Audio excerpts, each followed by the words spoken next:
What's up, Calc gang? We got a chain rule problem. Chain rule problems are kind of some of my favorite in all of calculus, to be honest.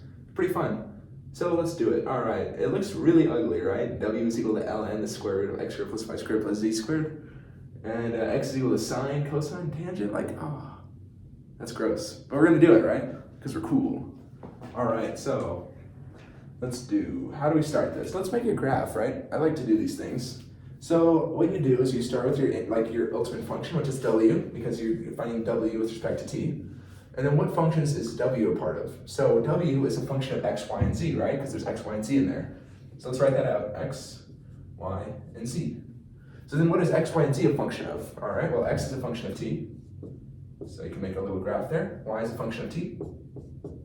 And z is a function of t. All right, so we have our thing here.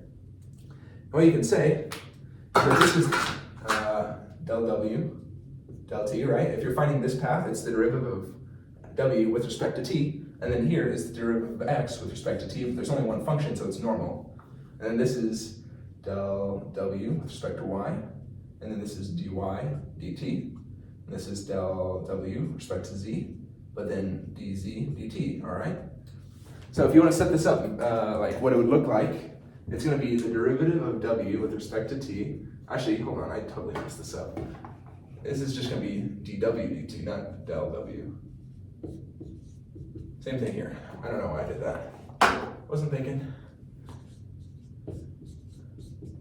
So it's going to be del w del t times dx dt plus, don't need that, del w del y dy dt plus del w and del z dz dt, right?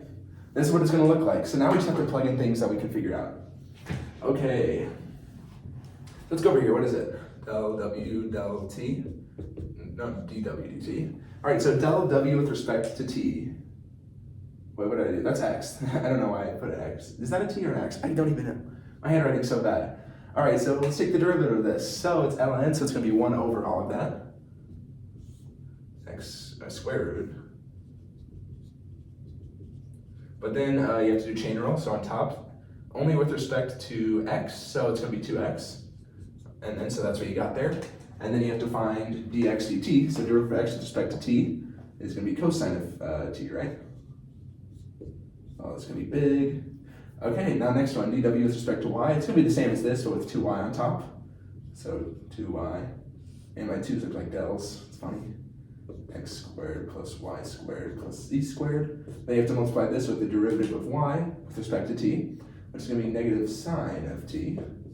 And then plus the derivative of z, or w with respect to z, so it's going to be the same thing again, 2z over square root of x squared plus y squared plus z squared. But then you have to take the derivative of tangent, which is secant squared, right? Pretty sure. And yeah, I think that's it. I think that's what the book wants you to write. I don't think it wants you to simplify anymore. But basically, if you were to simplify it anymore, you would plug in x's. You just say you have 2x here. You plug in the 2x, right? So it'd be 2 sine of t over, and then you have to do x squared plus y squared plus z squared. You have to plug in all of those squared. It'd be pretty ugly. I mean, you can do it. I don't know why you'd want to. I think what would happen actually is the sine squared x cancel, or sine squared t plus cosine squared t would cancel. Then you have the derivative of tangent squared of t over that, so that'd be canceled out. And then x would become sine of t, cosine of t would become. Wait, this would be pretty cool actually. I think it'd become like tangent over tangent, and like. Oh, wait. Actually, no, that wouldn't happen. I don't know. I'm not going to solve it. You don't need to solve it. But if you wanted to do that, that's how you do it. So yeah, that's how you solve these chain rule problems. Yeah, good luck on your calc homework, and do this graph. This graph is amazing. Super helpful. Yeah. All right, so good luck.